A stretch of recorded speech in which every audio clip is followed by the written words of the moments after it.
은혜 받으실 하나님 말씀은 구약성경 창세기 22장 15절로 18절 말씀이 되겠습니다.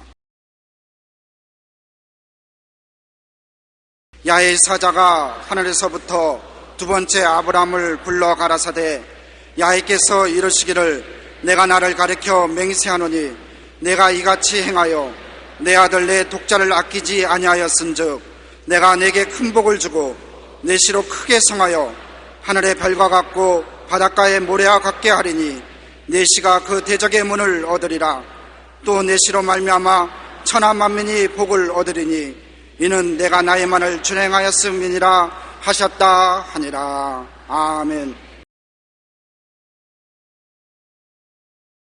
오늘 저는 여러분과 함께 하나님을 감동시킨 사람들이라는 제목으로 은혜를 나누고자 합니다. 마음의 감동은 일을 성취하는 놀라운 동기가 되는 것입니다. 옛말에 고래도 칭찬하면 춤을 춘다고 했습니다. 고래도 칭찬해서 감동을 시켜주면 춤을 춰요.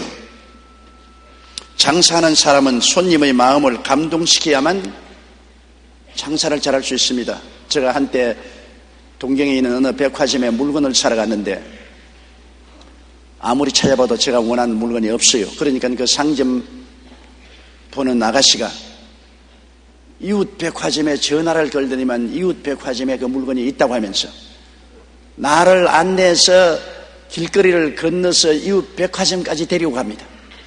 연신 제게 늘 고개를 숙이면서 미안합니다. 미안하기는 내가 미안해야 될 것인데 자기가 미안합니다. 스미마생. 그러면서 이웃 백화점에 가서 점포를 찾아서 저를 소개해 주고 물건을 사게 해주고 잘 돌아가라고 인사하고 떠났습니다. 저는 굉장한 감동을 느꼈습니다. 그냥 갈 수가 없었어요. 되돌아갔습니다. 그 백화점에 가서 내가 필요 없는 물건을 샀습니다. 왜?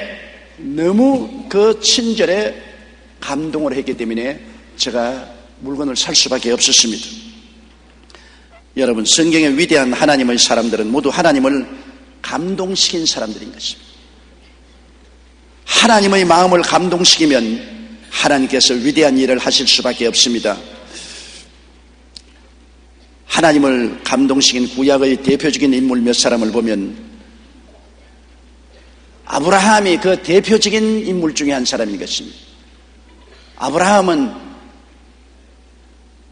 85살에도 자식이 없어서 하나님께 자식을 달라고 간절히 기도하니까 하나님께서 밤에 밖에 나와 하늘을 쳐다보고 별들을 헤아리라고 하시면서 내 자손이 이와 같이 되리라고 약속을 받았습니다. 그러나 100살이 될 때까지 자손이 없었다가 100세 90살 되는 아내에게서 이삭이라는 귀한 아들을 얻었습니다.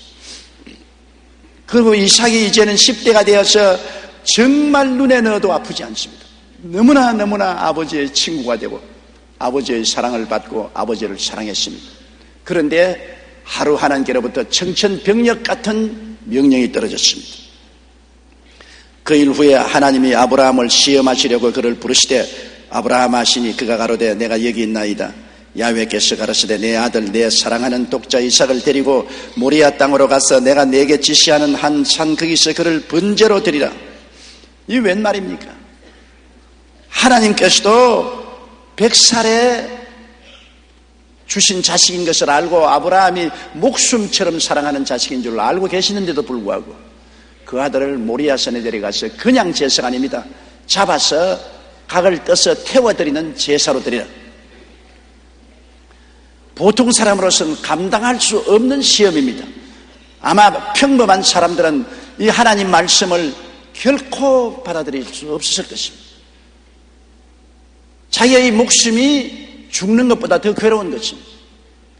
그럼에도 불구하고 아브라함은 아무하고도 의논하지 아니하고 그 아들 이삭을 데리고 사흘 길을 걸어서 모리아산에 올라가서 제단을 쌓고 장작을 펼쳐놓고 아들을 묶어서 발로 목을 밟고 칼을 들어서 그 경동맥을 꺾으려고 한 것입니다. 하는 간단한 기사에 불과한 것 같지만 실제로 아브라함의 가슴 속에 일어났던 그 마음의 번뇌와 고통은 이루 말로 형용할 수 없을 것입니다. 그러나 그는 하나님을 사랑하고 순종함이 그 자식을 사랑한 것보다 더 컸습니다. 바로 그때 사자가 가라되 그 아들에게 내 손을 대지 말라. 아무 일도 그에게 하지 말라. 내가 내 아들 내 독자라도 내게 아끼지 아니하였으니 내가 이제야 내가 하나님을 경외하는 줄을 아노라. 하나님이 아브라함의 신앙과 경외에 크게 감동하셨습니다. 하나님을 감동시켰습니다. 하나님이 감동 안 할 수 없습니다. 그 외독자를 스승치 않고 하나님 뜻을 따라 살 길을 걸어가서 모리아산에 제물로 드리려고 하는 그 아브라함의 신앙에 어찌 하나님이 감동하지 않겠습니까? 그렇기 때문에 하나님이 아브라함에게 상급으로 거대한 축복을 약속한 것입니다. 야훼의 사자가 하늘에서부터 두 번째 아브라함을 불러 가라사대 야훼께서 이르시기를 내가 나를 가리켜 맹세하노니 내가 이같이 행하여 내 아들 내 독자를 아끼지 아니하였은즉 내가 내게 큰 복을 주고 내 씨로 크게 성하여 하늘의 별과 같고 바닷가의 모래 같게 하리니 내 씨가 그 대적의 문을 얻으리라. 또 내 씨로 말미암아 천하 만민이 복을 얻으리니 이는 내가 나의 말을 준행하였음이라 하셨다니라. 아브라함이 믿음의 조상이 되고 그 후손에서 우리 주 예수 그리스도가 탄생하시고 그를 통하여 천하 만민이 복을 얻게 하신 것은 아브라함의 신앙이 하나님을 감동시켰기 때문인 것입니다. 또 하나님을 감동시킨 한 사람은 모세입니다. 모세는 인간적인 생각으로 절대 불가능한 이스라엘 해방과 광야 여행을 감행했습니다. 430년 동안 종살이하던 이스라엘을 모아서 그들을 데리고 애굽을 떠나 광야를 지나 적과 꿀이 흐르는 가나안 땅으로 향합니다. 하나님의 명령을 듣고서 그는 오직 믿음으로 가는 것입니다. 양식도 없습니다. 물도 없습니다. 그들을 지키려는 군대도 없습니다. 그럼에도 불구하고 300만 이스라엘을 이끌고 홍해에 나와서 그들은 모였습니다. 홍해에 창렬한 물이 앞을 가로막아도 모세는 하나님만 바라보고 환경을 보고 두려워하지 않았습니다. 뒤에서 애굽 군대가 습격에 와도 이스라엘 백성들은 혼비백산해도 모세는 두려워하지 않았습니다. 모세는 절대로 하나님을 믿었습니다.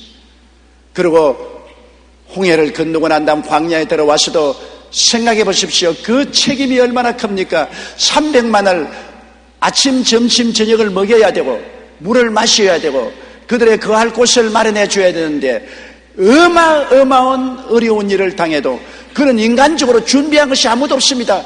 양식도 물도 준비한 것이 없고 약품도 준비한 것이 없습니다.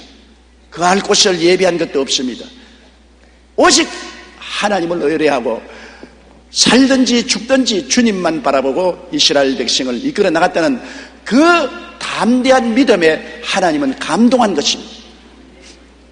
어마어마한 용기와 인내와 믿음이 필요한 것입니다. 그러나 모세는 죽기 아니면 살기로 하나님을 믿고서 뒤돌아보지 않았습니다. 그러므로 하나님이 모세를 굉장히 사랑하셨습니다. 한때 모세가 구수 여인을 취해서 아내로 삼으니까 그의 형 아론과 누님 미리암이 모세를 비난했습니다. 어찌하여 이제 80이 넘은 노인이 또 무슨 구수 여인을 취해서 아내를 삼느냐. 더구나 이스라엘에 수많은 처녀가 있는데 이스라엘 처녀 제껴놓고 얼굴이 새카만 구수 여인을 택해서 이방 여인과 결혼하냐 비난했습니다.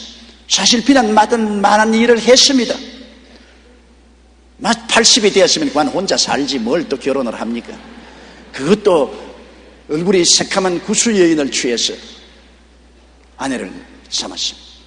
그래서 아론과 미리암이 형님이요 누님이니까 비난할 만도 합니다. 그러나 하나님은 진노하셨습니다. 민수기 12장 5절로 8절에 보면 야훼께서 구름 기둥 가운데로서 강림하사 장막문에 서시고 아론과 미리암을 부르시는지라 그 두 사람이 나아가며 이르시되 내 말을 들으라. 너희 중에 선지자가 있으면 나 야훼가 이상으로 나를 그에게 알리기도 하고 꿈으로 그에게 말하기도 하거니와 내 종 모세와는 그렇지 아니하니 그는 나의 온 집에 충성됨이라. 그와는 내가 대면하여 명백히 말하고 은밀한 말로 아니하며 그는 또 야훼의 형상을 보겠거늘 너희가 어찌하여 내 종 모세 비방하기를 두려워 아니하느냐. 모세가 잘못했어도 하나님의 종이요 하나님을 감동시켜서 하나님이 극히 충성된 사람으로 사랑하는 사람이기 때문에 친형님과 친누나도 모세를 비난하는 것을 하나님이 기뻐하지 않았습니다. 그래서 하나님이 미리암을 치매, 미리암이 문둥병 환자가 되어버리고 말한 것입니다. 나중에 모세가 하나님께 간구하며 미리암이 문둥병에서 노인함 받았지만 이만치 모세는 하나님께 충성하고 하나님을 깊이 감동시킨 사람으로서 하나님은 모세와 함께 하신 것입니다. 그 다음 또 우리가 성경 구약에 보면 하나님을 감동시킨 것은 하나님의 영광을 위하여 질투한 다윗입니다. 다윗이 불과 17살 되는 소년인데 사울왕이 블레셋 군대와 대적하여 싸우는데 형 두 사람이 전투에 나간지라 아버지가 형들을 위문하고 오라고 음식을 당나귀에 싣고 갔다 오라 했습니다. 그가 형들과 형의 상관들에게 줄 선물을 가지고 지내나가니 그때 마침 골리앗이 나와서 이스라엘을 대적하고 만군의 야훼 하나님을 모욕한 모든 이스라엘 백성이 골리앗을 보고 다 혼비백산하여 도망치고 나무 뒤에나 언덕 뒤에 숨었습니다. 이것을 보고 다윗은 분노했습니다. 어떻게 하여 살아계신 하나님 만군의 야훼를 저렇게 모욕하는데 이스라엘이 도망을 치느냐? 저 할례받지 못한 이방인을 보고 왜 두려워하느냐? 그래서 그가 사울왕에게 나가서 제가 가서 싸우겠습니다. 사울이 너는 17살쯤 되는 초립동이요 저 골리앗은 어릴 때부터 대장군이라 네가 절대로 그와 같이 싸우지 못한다. 골리앗의 키는 2m 90cm였습니다. 그러니 제가 1m 73cm니 이렇게 쳐다봐도 까맣습니다. 거기에다가 골리앗이 무장을 했는데 그 무장한 무게가 57kg이나 됐습니다. 쌀 한 가문이 되는 투구와 갑옷을 입고 있습니다. 도저히 그와 대항해서 싸울 수가 없습니다. 그럼에도 불구하고 다윗은 말하기를 어찌 할례받지 못한 이방인이 만군의 야훼 하나님의 군대를 모욕합니까? 나는 그냥 볼 수가 없습니다. 내가 우리 아버지 양을 칠 때 사자나 곰이 와서 양을 물고 가면 빼앗고 달라들면 그 수염을 잡아 쳐서 죽였는데 사자와 곰도 내가 죽였는데 저 이방인을 내버려 둘 수 없습니다. 내가 가서 칠 터이고 사자와 곰처럼 내 손에 죽을 것이다. 그래서 다윗은 하나님을 향한 불같은 질투심을 가졌습니다. 하나님의 이름을 욕되게 하는 그 거대한 장군 골리앗을 그냥 보고 둘 수가 없어요. 그래서 그는 물맷돌 5개를 가지고서 목자의 제구 그대로 입고 나아갔습니다. 사무엘상 17장 45절로 47절에 다윗이 블레셋 사람에게 이르되 너는 칼과 창과 단창으로 내게 오거니와 나는 만군의 야훼의 이름 곧 내가 모욕하는 이스라엘 군대의 하나님의 이름으로 내게 가노라.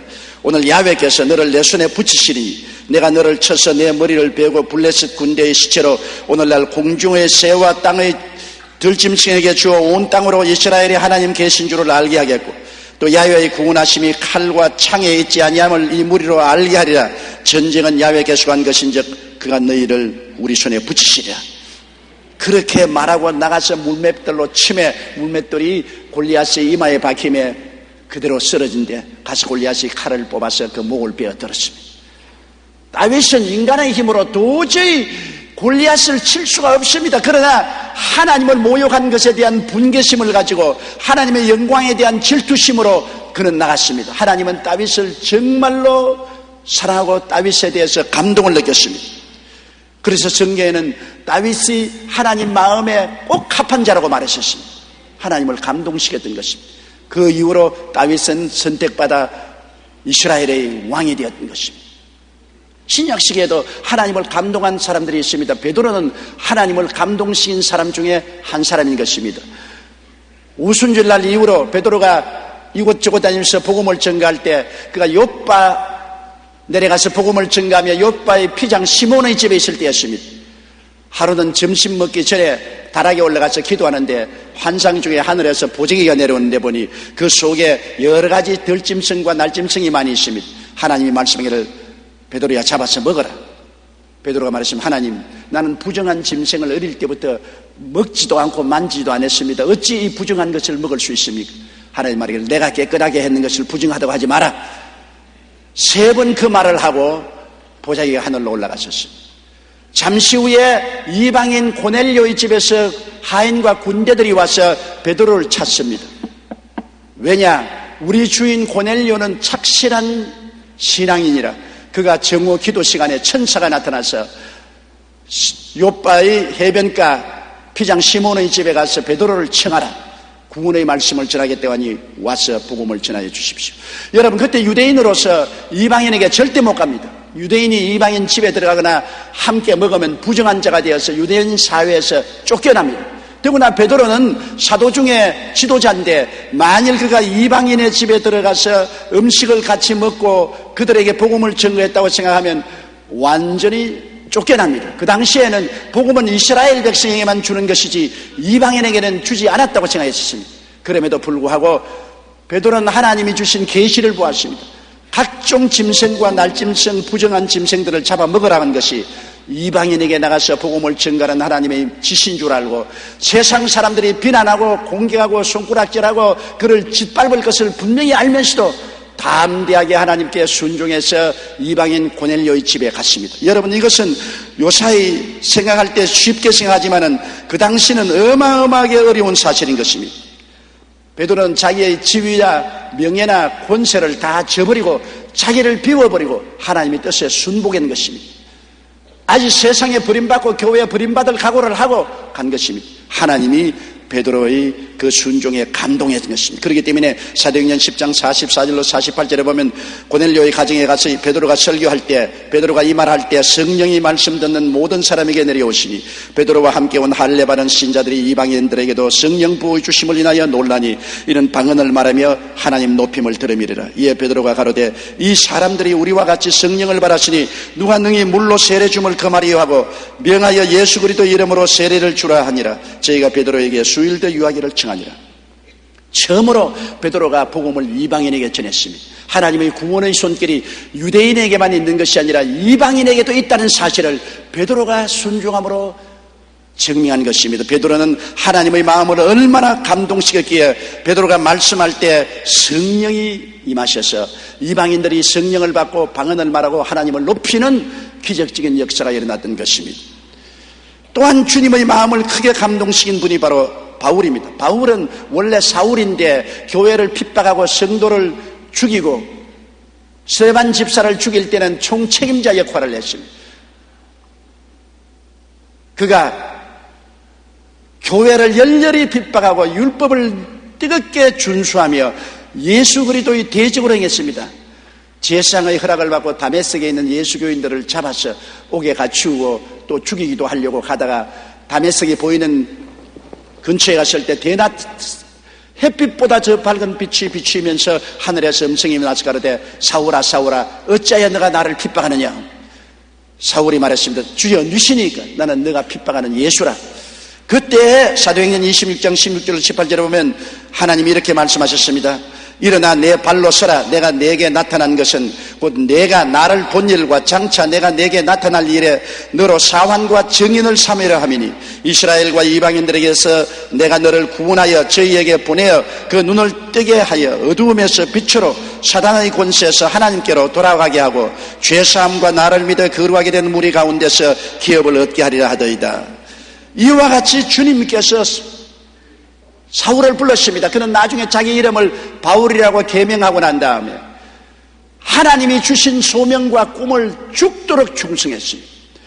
그가 어지간하면 피할 수도 있었는데도 불구하고 그 당시에는 도로망도 확충되지 않고 여행을 하는데 얼마나 어려움도 많고 위험도 많았습니다. 성경에 보면 바울은 고린도후서 11장 23절로 33절에 이렇게 말했습니다. 내가 수고를 넘치도록 하고 옥에 갇히기도 더 많이 하고 매도 수없이 맞고 여러 번 죽을 뻔하였으니 유대인들에게 40에 하나 감한 매를 5번 맞았으며 3번 태장으로 맞았고 1번 돌로 맞고 3번 파선하는 중에 일주야를 깊으면서 지냈으며 여러 번 여행에 강의 위험과 강도의 위험과 동족의 위험과 이방인의 위험과 시내의 위험과 광야의 위험과 바다의 위험과 거짓 형제 중의 위험을 당하고 또 수고하며 애쓰고 여러 번 자지 못하고 줄이며 목마르고 여러 번 굶고 춥고 헐벗었노라. 이 외의 일은 고사하고 오히려 날마다 내 속에 눌리는 일이 있으니 곧 모든 교회를 위하여 염려하는 것이라. 누가 약하면 내가 약하지 아니하며 누가 실족하게 되면 내가 애타하지 않더냐. 내가 부득불 자랑할진대 나의 약한 것을 자랑하리라. 이만한 고통과 수고를 당하면서도 절대 뒤로 물러가지 않고 바울은 하나님이 주신 하늘의 환상을 따라 일생을 달렸습니다. 그가 디모데후서 4장 6절로 8절에 로마 감옥에서 사형을 기다리고 있으면서 그의 영적인 아들 디모데에게 이렇게 편지했습니다. 관제와 같이 벌써 내가 부음이 되고 나의 떠날 기약이 가까웠도다. 내가 선한 싸움을 싸우고 나의 달려갈 길을 마치고 믿음을 지켰으니 이제 후로는 나를 위하여 의의 면류관이 예비되었으므로 주 곧 의로우신 재판장이 그날에 내게 주실 것이니 내게만 아니라 주의 나타나심을 사모하는 모든 자에게니라. 그는 이제 죽음을 앞두고 그가 구라파 여행을 3번이나 하면서 복음을 전가한 과거를 기억했습니다.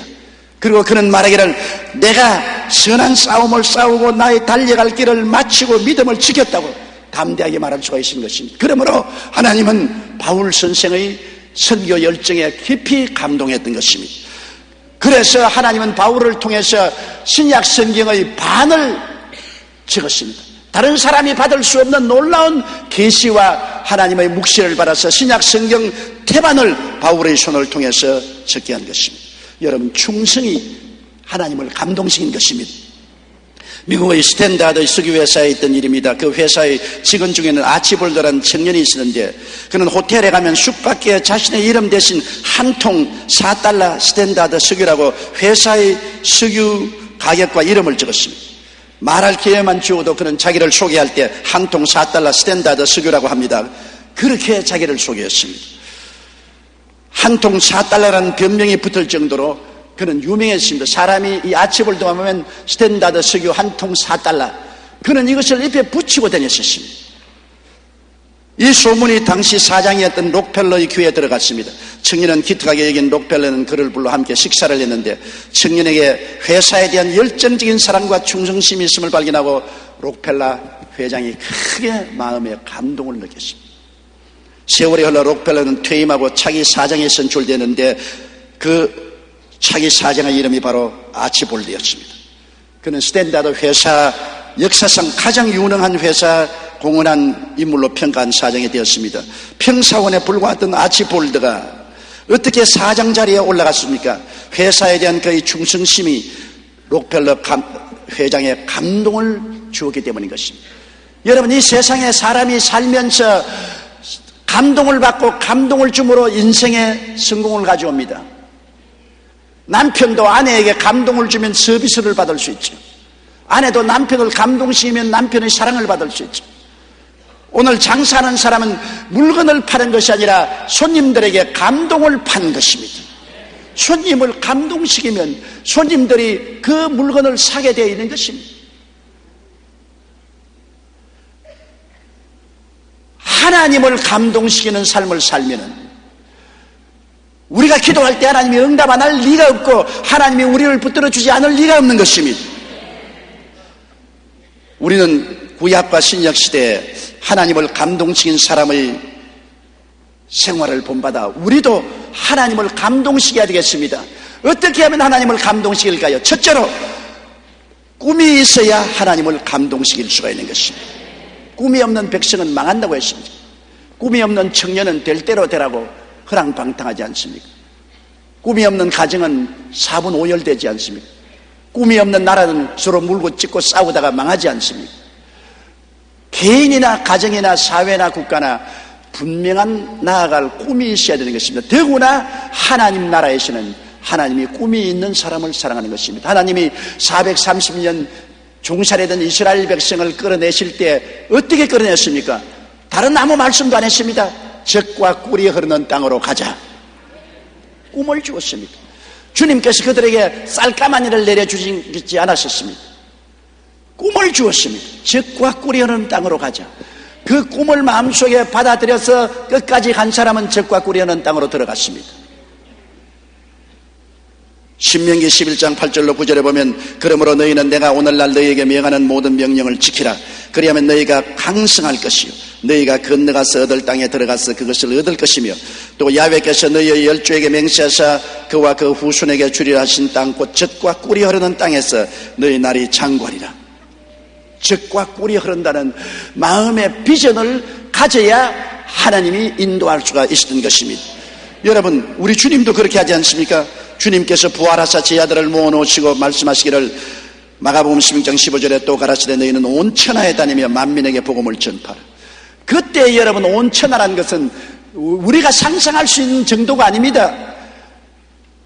그때 비행기도 없고 자동차도 없고 배도 돛단 데밖에 없었습니다. 그런데도 불구하고 갈릴리를 떠나본 적이 없는 소수의 제자들을 불러놓고 온 천하에 다니며 만민에게 복음을 전파하라고 했으니 엄청난 꿈을 가지라는 것입니다.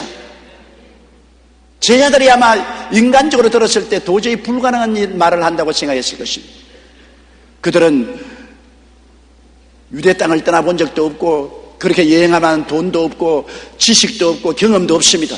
그럼에도 불구하고 주님은 온 천하 만국이란 꿈을 제시해 놓은 것입니다. 사도행전 1장 8절에도 오직 성령이 너희에게 임하시면 너희가 권능을 받고 예루살렘과 온 유대와 사마리아와 땅끝까지 이르러 내 증인이 되라고 말한 것입니다. 주님이 주신 명령은 땅끝까지 나가는 꿈과 환상인 것입니다. 제자들과 성령 받은 사람에게 주님은 입을 넓게 열되 온 천하 만민에 나가서 복음을 전가하고 땅끝까지 가는 꿈을 가지라는 것입니다. 그러므로 꿈이 없으면 주님을 감동시키지 못합니다. 꿈이야 그 훌륭하고 위대한 사람들이 가지는 것이지 우리같이 평범한 사람이 무슨 꿈을 가지느냐, 그렇게 말할 수도 있습니다. 근대 선교의 아버지라 불리는 윌리엄 캐리는 원래 구두 수선공이었습니다. 그런데 그가 복음을 듣고 성령으로 거듭났을 때 그의 안에 위대한 비전이 생겼습니다. 그는 자신이 일하는 구두 가게 안에 세계 지도를 걸어놓고 이렇게 적어놓았습니다. 큰 비전을 갖자, 큰 기도를 하자, 큰 기대를 걸자. 이 세 가지 표를 걸어놓고 지도를 바라보고 매일 기도했습니다. 보통 우리는 구두 수선공의 성공은 구두 가게의 주인이 되는 것이라고 생각하지만 캐리는 달랐습니다. 그는 온 천하에 복음을 전하는 위대한 비전을 품었던 것입니다. 당시 외국에 선교사로 나간다는 것은 아무도 생각지 못했습니다. 그러나 윌리엄 캐리는 선교사로 나가기로 지원했습니다. 후원자도 없었고 심지어 아내까지도 말렸지만 그는 복음을 전해야 한다는 일념으로 인도 땅에 뛰어든 것이 선교의 시작인 것입니다. 그의 불타는 비전은 하나님까지 감동시켰습니다. 결국 그는 하나님께 복을 받아 인도의 위대한 부흥을 일으켰을 뿐 아니라 수많은 선교사를 일으켜서 선교의 새로운 획을 그었던 것입니다. 교육도 없고 사회적인 지위도 없고 명망도 없는 평범한 구두수선공이 런던의 한 구석에 앉아서 구두수선을 하면서도 그 마음속에 인도를 복음화할 꿈을 가진 것입니다. 그리고 그 꿈이 이루어진 것입니다. 여러분, 오늘날 우리 마음속에 꿈을 품고 있으면 꿈이 우리를 이끌어가는 것입니다. 여러분이 꿈을 만들어가는 것이 아니라 꿈이 여러분을 이끌어갑니다. 나는 아무 힘도 없다, 돈도 없다, 능력도 없다고 불평하지 마십시오. 여러분 모두 다 꿈은 바라볼 수 있는 것입니다. 아브라함이 동서남북의 가나안 땅을 바라본 것처럼, 아브라함이 하늘의 별들을 바라본 것처럼 꿈을 바라보고 품고 있으면 꿈이 여러분을 이끌어가는 것입니다. 꿈이 여러분을 지도해 주시는 것입니다. 하나님은 꿈이 있는 사람을 사랑하고 꿈이 하나님의 마음을 감동시키는 것입니다. 둘째로 담대한 믿음과 순종이 하나님의 마음을 감동시키는 것입니다. 여러분, 담대히 믿고 순종하지 아니하면 하나님이 버리는 것입니다. 이스라엘 백성 보십시오. 히브리서 3장 18절로 19절에 또 하나님이 누구에게 맹세하사 그의 안식에 들어오지 못하리라 하시느뇨 곧 순종치 아니하는 자에게 가느냐 이러보건대 저희가 믿지 아니함으로 능히 들어가지 못한 것이라. 애굽에서 나와서 40년 광야를 방황한 이스라엘 백성들, 그 초대 이스라엘 백성들은 가나안에 들어가지 못했습니다. 왜냐하면 두려워하고 순종하지 않았기 때문인 것입니다. 담대한 믿음과 순종이 있어야 하나님을 감동시킵니다. 히브리 10장 35절로 38절에 그러므로 너희 담대함을 버리지 말라. 이것이 큰 상을 얻느니라. 너희에게 인내가 필요하면 너희가 하나님의 뜻을 행한 후에 약속을 받기 위함이라. 잠시 잠깐 오면 오시리가 오시리니 지체치 아니하시리라.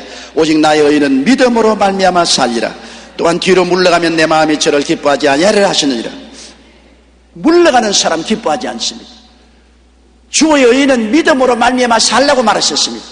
믿고 순종하고 믿어야 주님의 마음을 감동시킬 수가 있는 것입니다. 영국의 위대한 설교였던 스펄전 목사님이 하루는 자신이 돌보는 고아들을 위해 한 도시에서 300파운드의 금화를 모금했습니다. 그리고 감사해서 기도를 하는데 갑자기 기도 중에 하나님 성령이 말씀하기를 그 돈을 조지 뮬러 목사에게 갖다 주어라, 그렇게 말씀했습니다. 스펄전은 자신이 돌보는 고아들에게 급하게 필요한 돈인데도 불구하고 마음속에 성령이 조지 뮬러 목사에게 그 돈을 갖다 주라고 말씀했습니다. 굉장한 믿음의 결단이 필요했습니다. 내가 지금 그 돈이 필요한데 겨우 그 돈을 모았는데 어떻게 갖다 주느냐. 그러나 그는 담대하게 믿음으로 결정을 내리고 뮬러 목사님을 찾아갔습니다. 뮬러 목사님을 찾아가니 마치 기도실에서 뮬러 목사님이 나왔습니다. 스펄전 목사님이 300파운드를 내밀며 하나님께서 내가 모금한 300파운드를 목사님께 드리라고 하셔서 이렇게 가져왔습니다 하고 내놓으니까 스펄전 목사님의 손을 잡고 뮬러 목사님이 눈물을 흘리면서 이렇게 말했습니다. 나는 지금 우리 아이들에게 긴급하게 필요하니 300파운드를 보내달라고 하나님께 간절히 기도하고 나오는 길입니다.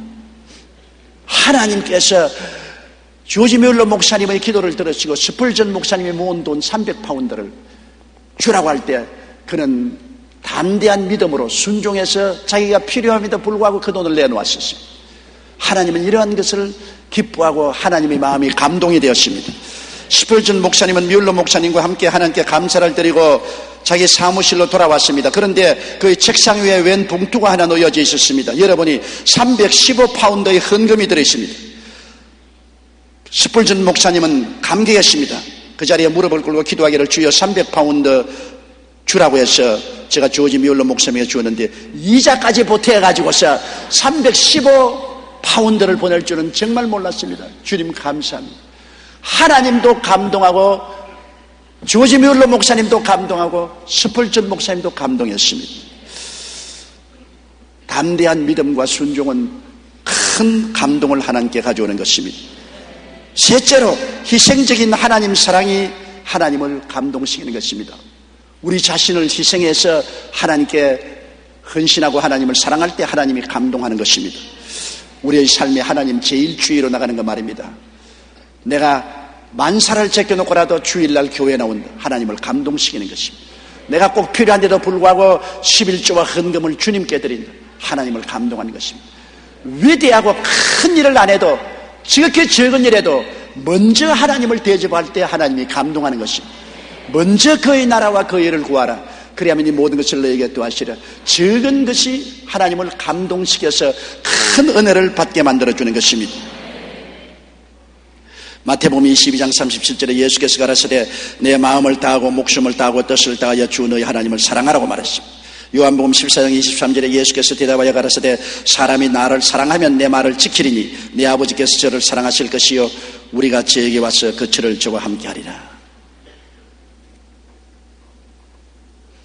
시편 91편 14절에 저가 나를 사랑한즉 내가 저를 건지리라. 저가 내 이름을 안즉 내가 저를 높이리라고 말씀한 것입니다.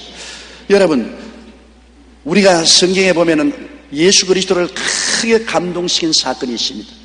예수님이 십자가에 못 박히기 전에 베다니의 문동이 시몬의 집에 있을 때였습니다. 그런데 마리아가 옥합을 가지고 와서 옥합을 깨뜨려서 그 기름을 예수 그리스도의 머리에 바르고 발에 붓고 자기 머리털을 풀어서 예수님의 발을 닦았습니다. 그 당시에 처녀가 옥합을 깨뜨린다는 것은 일생을 헌신한 것을 말합니다. 왜냐하면 옥합의 기름이 시집 갈 때 지참물로 가져가는 것입니다. 옥합의 기름을 많이 가져가면 시집에서 크게 환영을 받는 것입니다.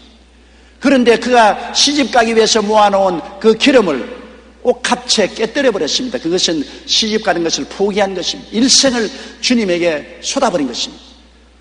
그 기름을 머리에 바르고 발에 붓고, 여인에게 가장 중요한 것이 머리털 아닙니까? 머리털을 풀어서 예수님이 발을 닦았습니다. 머리가 산발이고 기름이 뚝뚝 흐르고 온 방에 기름 냄새가 등천을 했습니다. 그때 가룟 유다가 고함을 쳤습니다. 이 무슨 망년된 일인고, 왜 이렇게 허비를 하느냐? 이를 팔아서 가난한 사람에게 주었으면 좋았을 것이다. 예수께서 이 여인이 하는 것을 꾸짖지 마라. 그가 내게 좋은 일을 했다. 내 죽음을 위해서 미리 기름을 발라주었다. 이 여인이 행한 일은 온 천하에 복음이 증가하는 곳에 다 말해질 것이라고 말했습니다. 예수님의 마음을 크게 감동시킨 것이 마리아의 희생적인 사랑인 것입니다. 마리아가 얼마나 예수님을 사랑했기에 옥합을 깨뜨리고 머리를 풀어서 그 발을 닦았습니다. 하나님은 우리가 헌신적으로 하나님을 사랑할 때 하나님은 감동을 하시는 것입니다. 오래전 영국의 한 시골 교회에서 아프리카 선교와 의료 사업을 위해 헌금을 하고 있었습니다. 당시 헌금 바구니는 지금 우리가 사용하는 것처럼 주머니가 아니고 세수대야처럼 큼직한 바구니입니다. 이 바구니를 돌리면서 사람들이 헌금을 합니다. 그래서 그 교회에 헌금을 거두고 있는데 한 소년이 오더니만 헌금 바구니에 올라탔습니다. 그래서 사람들이 다 웃고 헌금 안내원이 내려가거라, 이 무슨 일이냐, 헌금을 거두는데 왜 헌금 바구니에 올라 앉았느냐. 저는 돈이 없어요. 그러나 내 일생을 주님께 헌금으로 바칩니다. 그래서 헌금 바구니에 올라 앉은 것은 자기 몸을 주님께 내어 바친다는 의미였습니다. 그 소년이 누구냐? 바로 아프리카 선교사로 이름을 떨친 리빙스턴 박사였습니다. 그는 그 일생을 바쳐서 아프리카를 위해서 희생하고 복음을 전가한 사람이 된 것입니다. 하나님께서는 이 리빙스턴의 헌신에 감동을 했던 것입니다. 여러분, 에릭 레델이라는 영화를 본 적이 있죠? 유명한 영화입니다. 영국의 육상선수였던 에릭 레델은 독실한 기독교 신자였습니다. 1924년 프랑스 파리 올림픽에 참가했는데 참가 당시 그는 100m 세계 신기록 보유자였습니다. 그러나 레델은 100m 경주가 주일에 열린다는 말을 듣고 단호하게 거부했습니다. 영국의 올림픽 대표 선수인데도 불구하고 나는 주일날은 주님을 섬겨야지, 주일날 올림픽에 나가서 100m 경주 못한다. 온 영국 신문이 다 떨어지고 욕을 하고 광신자, 미친 자라고 했습니다. 그래서 영국 올림픽 초원에서 그는 온갖 수치와 모욕을 따당했습니다. 그래도 그는 단호했습니다. 나는 주일날은 경기 못한다. 하나님을 섬기는 날을 나는 뛰지 못한다. 타협하지 않았습니다. 그런데 주일날이 지나고 난 다음에 그가 뛸 수 있는 유일한 기회는 400m 경주입니다. 100m를 뛰었지 400m를 뛰어본 적이 없습니다. 그러나 에릭 레델은 기도하고 400m에 출전해서 뛰었는데 처음으로 400m 경주에 나간 그날 47.6초라는 세계 신기록을 세우고 금메달을 목에 걸었습니다. 하나님이 감동했던 것입니다. 평소에 400m를 못 뛰는 그가 하나님이 질풍처럼 뛰게 만들어 주신 것입니다. 그뿐 아니라 그 후에 그는 영국 선교사로서 중국에 나가서 평생을 복음 증거에 바쳤습니다. 그의 생애가 얼마나 전설적이었기 때문에 영화로 제작되어서 온 세계 사람이 그 영화를 보고 감동했습니다. 말은 쉽지만은 실제 그렇지 않습니다. 영국의 올림픽 대표 선수로서 모두 다 그가 100m를 뛰어 금메달을 목에 달 것을 기대하고 있는데 주일날이라서 나는 안 뜁니다고 단호하게 거부한 그 용기와 그 희생은 말로 다를 수 없습니다. 하나님이 짜릿하게 감동을 느끼신 것입니다. 그래서 평생에 안 뛰어본 400m를 질풍같이 달려 신기록을 세우고 금메달을 목에 달게 만들어 주신 것입니다. 여러분, 인간도 상대를 폭력으로 굴복시키려 하면 결국은 실패합니다. 상대를 감동시켜야만 인간이 따라오게 되는 것입니다. 하물며 하나님 앞에서 떼쓰고 고집 부린다고 하나님이 들어주지 않습니다. 우리는 먼저 하나님을 감동시키는 삶의 조건을 구비하고 하나님께 나아가야만 합니다.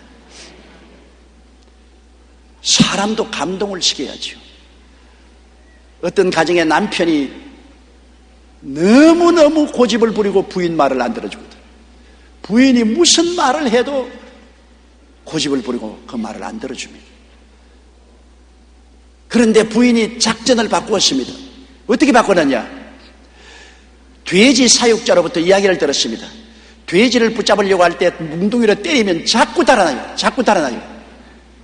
그런데 긴 꼬챙이로 돼지를 살살살 걸러주면 돼지가 그만 들어 누워버려요. 그러면 쉽게 돼지를 잡을 수 있습니다. 그 이야기를 듣고 남편을 자꾸 채찍질할 것이 아니라 꼬챙이로 긁어줘야 되겠다. 그래서 남편을 칭찬해주고 격려해주고 위로해주고 감동을 시키니까 그 다음부터 남편이 하라는 대로 다 하더랍니다. 일어서라면 일어서고 앉으라면 하고 가라면 가고 오라면 오고. 사람도 감동을 시키면 따라옵니다. 채찍을 때리면 반항하는 것입니다. 하나님은 말할 필요 없습니다. 꿈을 가지고 믿음을 가지고 사랑으로 희생 봉사하면 하나님의 마음이 감동하여 주셔서 아브라함처럼 모세처럼 다윗처럼 베드로처럼 바울처럼 하나님이 오늘날 또 여러분을 축복하시고 사용하시고 여러분을 통하여 영광을 받으실 것입니다. 우리는 하나님을 감동시키는 사람들이 되십시다.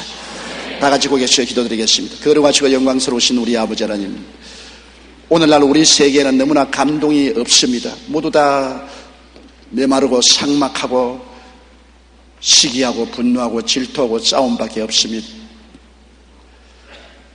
내 아버지 하나님이시여, 부부가 서로 감동하고 부모와 자식 간에 서로 감동시키고 이웃과 이웃끼리 서로 감동을 시키는 우리들이 되게 도와주시옵소서. 전능하신 아버지여, 천지를 지으신 하나님 아버지를 감동한 위대한 선현들을 우리가 보았습니다. 우리도 아브라함같이, 모세같이, 다윗같이, 베드로같이, 바울같이 꿈을 가지고 믿음을 가지고 사랑으로서 하나님을 감동시키는 우리들이 되게 도와주시옵소서. 하나님이 감동하셔서 우리들에게 복을 내리게 하여 주옵소서. 예수님 이름으로 기도드리옵나이다. 아멘.